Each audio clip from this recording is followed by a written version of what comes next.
बखान क्या करूं मैं, राखों के ढेर का चपटी भरूं दिल में, खजाना कुबेर का।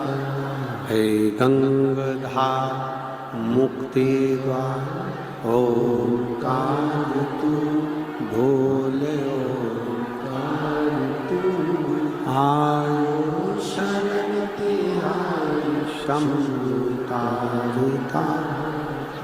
शिव कथा कहती है, भगवान शंकर का चरित्र कहता है, शिव महापुराण की कथा वर्णन करती है।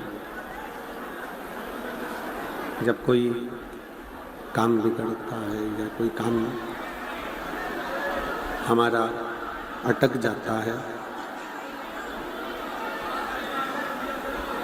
और कोई काम जब अटकता है तो हम कहीं ना कहीं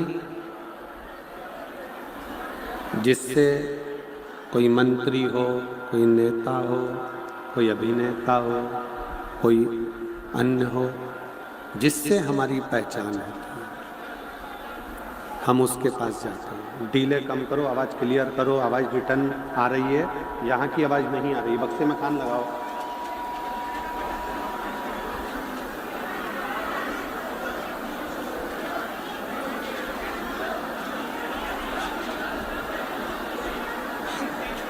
जब हमारा कोई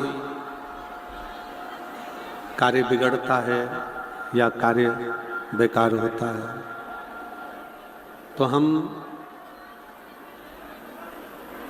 किसी नेता, मंत्री, अभिनेता या अन्य किसी के पास में जाकर विनय करते हैं कि साहब ये फाइल है तो ये फाइल देख लीजिए, इस फाइल को मिटा दीजिए, इसका थोड़ा सा ये फाइल है, इसको देख लो और देखकर इसका कार्य सफल करो। शिव पुराण कहती है कि जब काम अटकता है तो हम जैसे मंत्री के पास जाते हैं, उसी तरह जब हमारी जिंदगी में कोई दुख आकर खड़ा होता है तो भगवान शिव के श्री शिवाय नमस्तुभ्यम मंत्र के पास जाना चाहिए, जिससे हमारे जीवन का दुख समाप्त हो सके। हमारे जीवन की तकलीफें, हमारे जीवन का कष्ट, हमारे जीवन की परेशानी, जीवन का दुख समाप्त हो सके।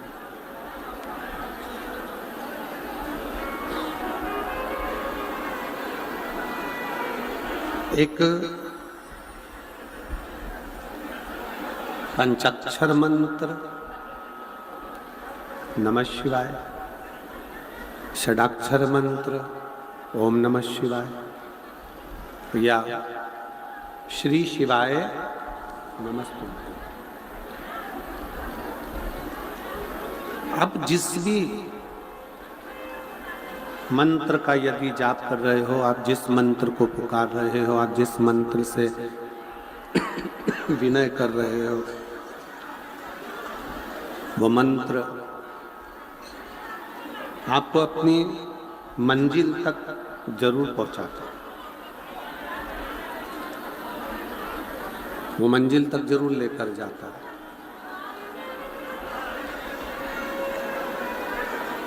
कोई भी मंत्र का यदि हम जाप कर रहे हैं, किसी भी मंत्र को यदि हम पुकार रहे हैं, किसी भी मंत्र का हम स्मरण कर रहे हैं, किसी भी मंत्र को यदि हम जप रहे हैं, तो वो मंत्र अपना कार्य जरूर करता है।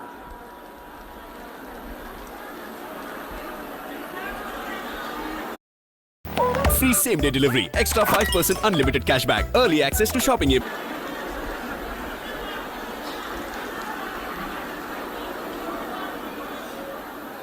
जैसे एक बीज को जमीन में डाला जाए और वो बीज यदि जमीन में चला गया, प्रकृति उसको पानी भी देती है। प्रकृति उसमें खाद भी देती है। प्रकृति उसमें समय समय पर जो बीज को चाहिए वो उसे प्राप्त होता रहता है। बस मनुष्य का जो कर्म है, मनुष्य का जो कार्य है, वो पृथ्वी में बीज डालने का है, बीज देने का।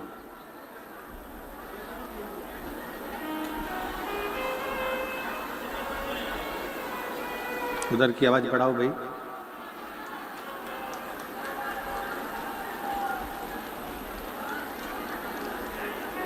प्रकृति का कार्य है खाद भी देना, प्रकृति का कार्य है जल भी देना, प्रकृति का कार्य है पूरा की पूरा पोषण उसको प्रदान करना, पूरा पोषण। जैसे बीज पृथ्वी में डाला गया और बीज को खाद भी मिला, कोई पानी नहीं भी देता तो प्रकृति पानी देती है, संभाल लेती है, पूर्ण पोषण देती है। उसी तरह जब आप और हम भगवान शंकर के किसी भी मंत्र का जाप करते हैं या मंत्र को जपते हैं तो ये निश्चित है वो मंत्र बीज के रूप में हमारे हृदय में निवास करता है और भगवान उस मंत्र को पोषण देते देते हमारे दुख को समाप्त करता हुआ, तकलीफों को मिटाता हुआ हमारे जीवन को सार्थक करता है। एक कथा आती है शिव महापुराण के उद्दालक ऋषि की।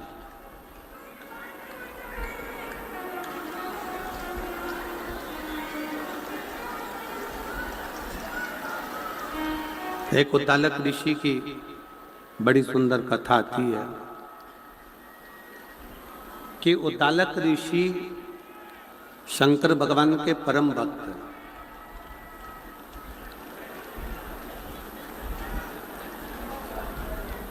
उद्दालक ऋषि भगवान शिव के परम भक्त हैं और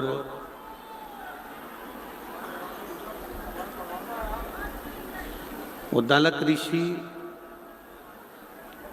भगवान शिव के परम भक्त हैं, परम भक्त। अपने शिष्यों को मंत्र महिमा, जप महिमा, पाठ महिमा, अनुष्ठान, पूजन, ये सारा की सारा वो अपने शिष्यों को बताते रहते हैं। उनके एक परम शिष्य हैं जिसका नाम है कहोड़, जिसको लोग कहोड़ मुनि भी कहते हैं। और वो कहोड़ मुनि उद्दालक ऋषि के पास में बैठकर सारी विद्या सीखते रहे, सारी विद्या। यदि किसी गुरु के पास बैठने का यदि मौका मिले, किसी गुरु के पास यदि जाने का मौका मिले, तो शिव महापुराण की कथा कहती है उस गुरु के पास बैठकर प्रयास करो कि हम जिस मंत्र का जाप करते हैं, जिस मंत्र को हम जपते हैं, जिस मंत्र का हम भजन करते हैं, जिस मंत्र का हम स्मरण करते हैं, गुरु की साक्षी में वो मंत्र हमारा सिद्ध हो।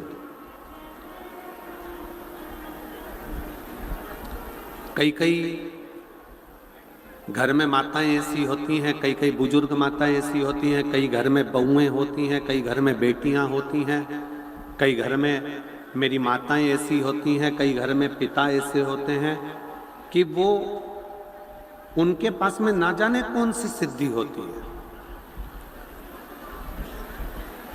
उनके पास में ना जाने कौन सी ऐसी सिद्धि होती है कि वो कभी कभी एकदम अचानक से बोल देती हैं ऐसा मत कर, ये बिगड़ जाएगा। मेरा मन कह रहा है कि ये काम अच्छा होगा, मेरा मन कह रहा है कि यह कार्य बिगड़ सकता है। और वो कार्य जब होता है और बिगड़ता है तो माँ के शब्द याद आते हैं कि मेरी माँ ने मुझसे कहा था, मेरे दादाजी ने, मेरी दादी जी ने, मेरे पिताजी ने, मेरी माता जी ने वो शब्द कहे, वो स्मरण में आता है।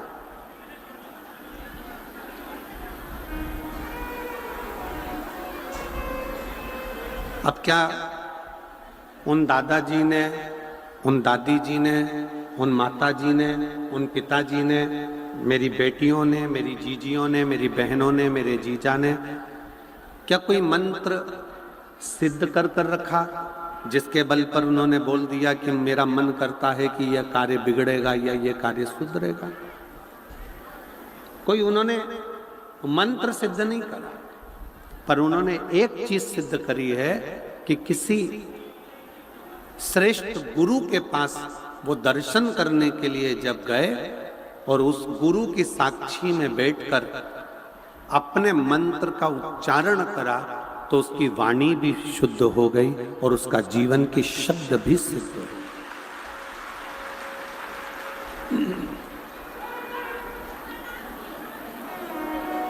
शब्द भी सिद्ध हो गए। परसों के दिन श्री गोपाल जी कांडा जी और श्री गोविंद जी कांडा जी बता रहे थे कि गुरुदेव, तारा बाबा जी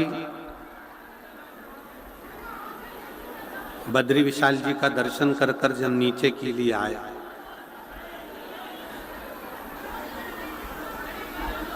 और बद्री विशाल जी का दर्शन करके जब नीचे के लिए आए, हरिद्वार में हम विश्राम करें, तब उन्होंने कहा कि जाओ सब कुछ भोजन पानी ग्रहण करो, जाओ।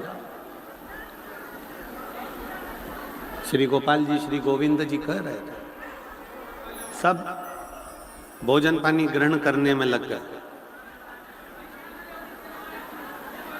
और तारा बाबा जी ने अपने शिष्य से कहा कि मुझे एक तौलिया ला दे, एक पिछोड़ा लाए, घाट पर बिछाए, लेट गए। सबको लगा कि कोई साधना कर रहे होंगे, पर समझना मुश्किल है संत को। सबको भोजन में लगा दिया और खुद भजन में लगकर शिव में समाहित हो गए।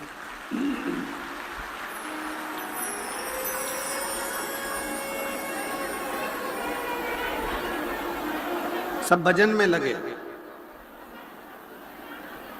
सब भोजन में लगे और तारा बाबा जी भजन में लगे। संत की साक्षी,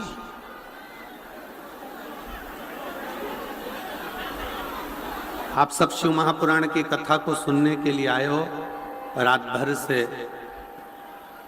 भगवान की भक्ति कर रहे हो, पूरी रात, और पूरी रात से आप भगवान शंकर की अविरल भक्ति को धारण कर रहे हो। भगवान का भजन, नृत्य, कीर्तन, स्मरण सब कर रहे हो पूरी रात।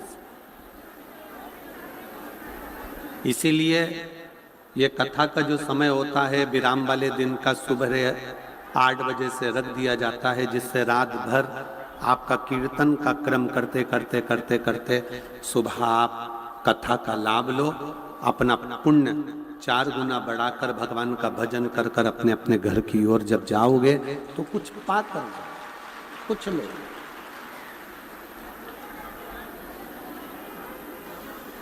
किसी संत, किसी सद्गुरु, किसी सन्यासी, तपस्वी, साधक, उपासक जिसको आप बहुत मानते हो, उसके सामने बैठकर यदि हम कुछ भी ना पूछें और केवल मंत्र का जाप भी कर लें तो हमारा मंत्र सिद्ध हो जाता है। उस मंत्र की आनंदता हो जाती है, आनंद। घर में बैठकर जो कथा सुनते हो उसका पुण्य मिलता है, टीवी के सामने बैठकर कथा सुनते हो उसका पुण्य मिलता है, दुकान पर बैठकर कथा सुनते हो उसका पुण्य मिलता है, कथा के पंडाल में बैठकर कथा सुनते हो उसका पुण्य मिलता है, मिलता है। किसी मंदिर देवालय शिवालय में जाकर कथा सुनते हो उसका पुण्य मिलता है। संत के कुटिया में, साधु के भवन में बैठकर कथा सुनते हो उसका भी पुण्य लाख लाख गुना प्राप्त होता है। 12 ज्योतिर्लिंग में कथा का रसतत्व ग्रहण करते हो उसका भी पुण्य करोड़ों गुना प्राप्त होता है, करोड़ों गुना। कुबेरेश्वर धाम 12 ज्योतिर्लिंग के मध्य में जैसे एक घट्टी चलती है, चक्की चलती है, उसके बीच में जो कीला लगा रहता है, ऐसे 12 ज्योतिर्लिंग आसपास में और कुबेरेश्वर धाम मध्य में। उस पे भी आप कथा श्रवण करते हो तो 12 ज्योतिर्लिंग का पुण्य मिलता है।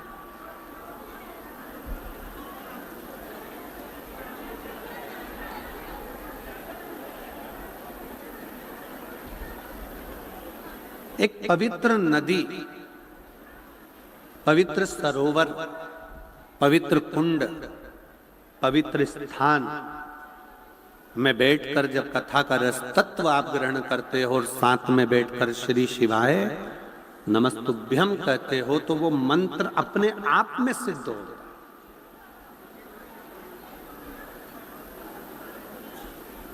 उस मंत्र को सिद्ध नहीं किया जाता, अपने आप सिद्ध हो जाता।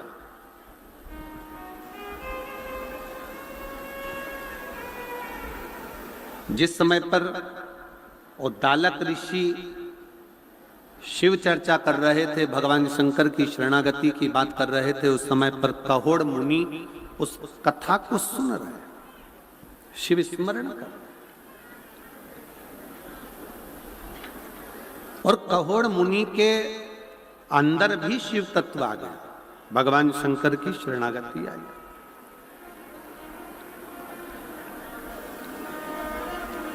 जैसे आप में से कई माताएं ऐसी होंगी, कई भाई ऐसे होंगे, कई जीजियां, कई जीजा ऐसे होंगे जो भागवत कथा सुन सुन के उनको मालूम है आज कौन सी कथा होगी, कितनी बजे कैसे होगी, क्या क्या बताएंगे, भगवान कृष्ण का जन्म कैसे होगा, राम जी के जन्म का प्रसंग कैसे होगा, वामन अवतार, वराह अवतार, नरसिंह अवतार, ये सारे अवतारों की कथा आएगी, ये उसको याद है, उसके स्मरण में। सुनते सुनते उसकी बुद्धि में वो कथा समाती चली, सुनते सुनते राम कथा उसकी बुद्धि में समाती चली।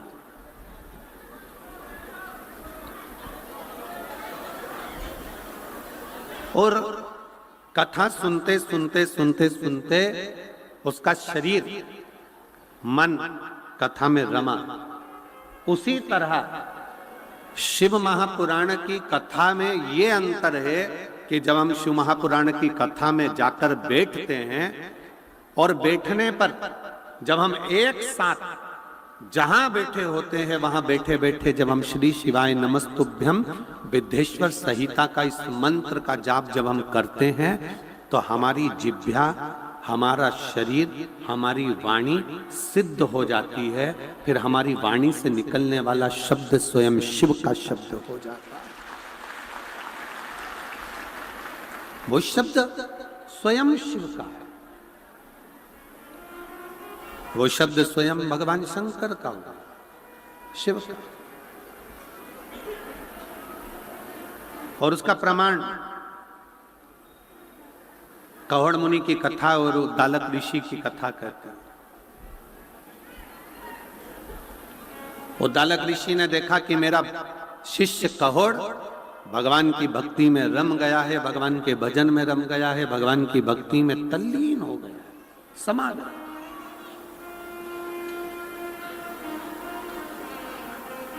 और ऐसा लगता है कि यह मुझसे ज्यादा विद्वान हो गया, मुझसे ज्यादा ज्ञानी हो गया। तो उद्दालक ऋषि ने विचार करा कि यह काम करता हूं, लड़का अच्छा है, संस्कारित है, भगवत भजन करने वाला है, अपनी बेटी का विवाह इस शिष्य के साथ में कर देते।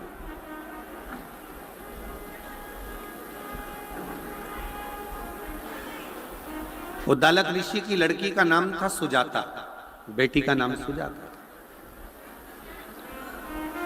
और सुजाता बेटी के साथ में काहोड़ मुनि का विवाह कर दिया जाता। सुजाता विवाह के कुछ ही महीने बीते थे और गर्भ से हो जाते। मीशो पर न्यूबॉर्न के लिए अब मंत्र के प्रभाव कितना है।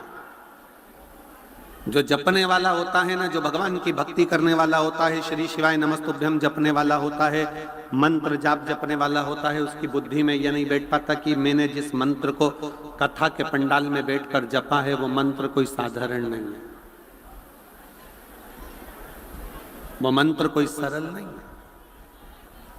जिस मंत्र को मैं कथा के पंडाल में बैठकर जप रही हूं, एक गुरु की साक्षी में, शिव महापुराण की साक्षी में, तारा बाबा जी की साक्षी में, तारकेश्वर महादेव की साक्षी में, और ये लाखों शिव भक्त जो तारा बाबा की कुटिया में बैठे हैं, सबके साथ में बैठकर मैं जिसको जप रही हूं, मंत्र का जब उच्चारण होता है तो 3.5 करोड़ रोम छिद्र मनुष्य के शरीर में है।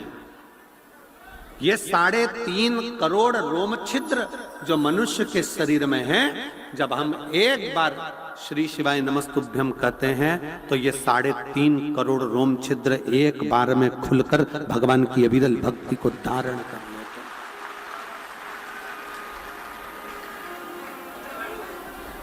ये मानव के शरीर में 3.5 करोड़ रोम छिद्र बने हुए हैं, 3.5 करोड़ रोम छिद्र हैं, और इनकी शुद्धता हम रोज विचार करते हैं कि हम तो साबुन से नहा लिए तो ये शुद्ध हो गया शरीर, हमने साबुन से नहाया, शैम्पू लगाया, स्नो लगाया, हमने साफ कर लिया, ये केवल शरीर साफ हुआ है। पर इसकी इंद्रियां, 5 कर्मेंद्री, 5 ज्ञानेंद्री, एक मन, ये इंद्री जब शिव नाम एक साथ जपा जाता है तो वो अंदर से शुद्ध होता चले जाता है,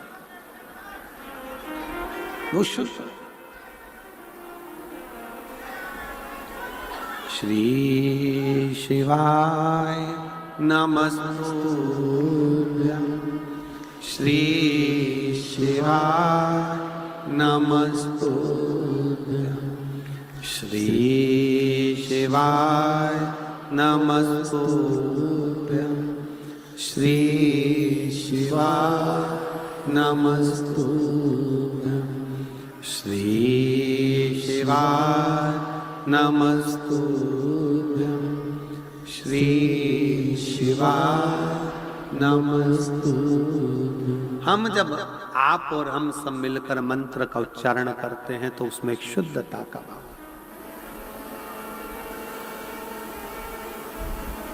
आपको मालूम है सारी मूर्तियों की प्राण प्रतिष्ठा होती है,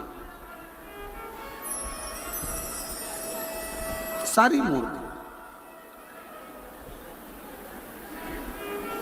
केवल एक नर्मदा जी से निकला हुआ कंकर जो शिवलिंग की आकृति का हो जाता है शंकर, उसकी प्राण प्रतिष्ठा की जरूरत नहीं पड़ती है, उसका प्राण प्रतिष्ठा नहीं होता, उसको जरूरत ही नहीं पड़ती प्राण प्रतिष्ठा की, क्योंकि मां नर्मदा की गोद से निकला हुआ कंकर शंकर कहलाता है और वो अपने आप में प्रतिष्ठित रहता है, इसलिए उसकी प्रतिष्ठा की जरूरत नहीं है, उसकी प्रतिष्ठा की जरूरत नहीं है।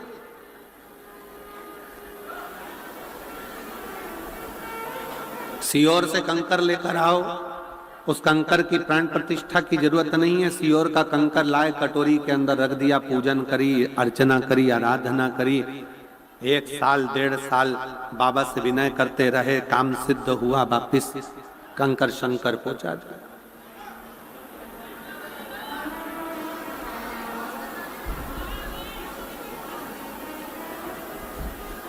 उसकी प्रतिष्ठा की जरूरत नहीं है, उसको हृदय से पूछा जाए, हृदय से। श्री शिवाय नमस्तुभ्यम एक ऐसा जप, एक ऐसा मंत्र जिसको ये नहीं देखा जाता कि आप कहाँ बैठे हो, कैसे बैठे हो, कहाँ खड़े हो, कहाँ नहीं खड़े हो, कैसे हो, ये नहीं देखा जाता। श्री शिवाय नमस्तुभ्यम तो ये देखा जाता है कि जैसे ही अगर तकलीफ आई है और आपने मंत्र का उच्चारण करना प्रारंभ कर दिया, मतलब वो दुख कटेगा जरूर, और वो श्री शिवाय नमस्तुभ्यम वो दुख को काटेगा।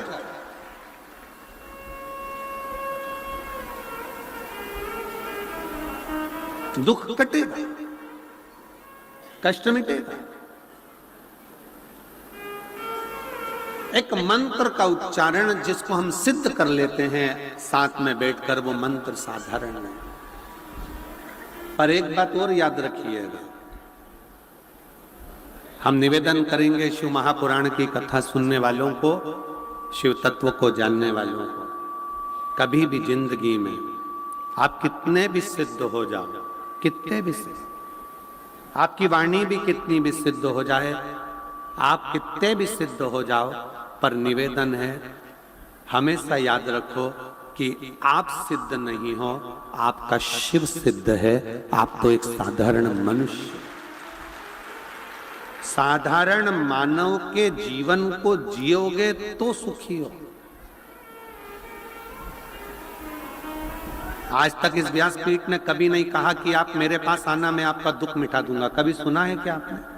किसी और वाले महाराज ने कहा कि शाम को मेरे पास मिलना, मैं किसी को टच कर दूंगा, मैं किसी को छू दूंगा तो उसका दुख मिट जाएगा। नहीं, हमारा खुद का दुख तो महादेव काटते हैं, तो तुम्हारा दुख भी महादेव ही काटे।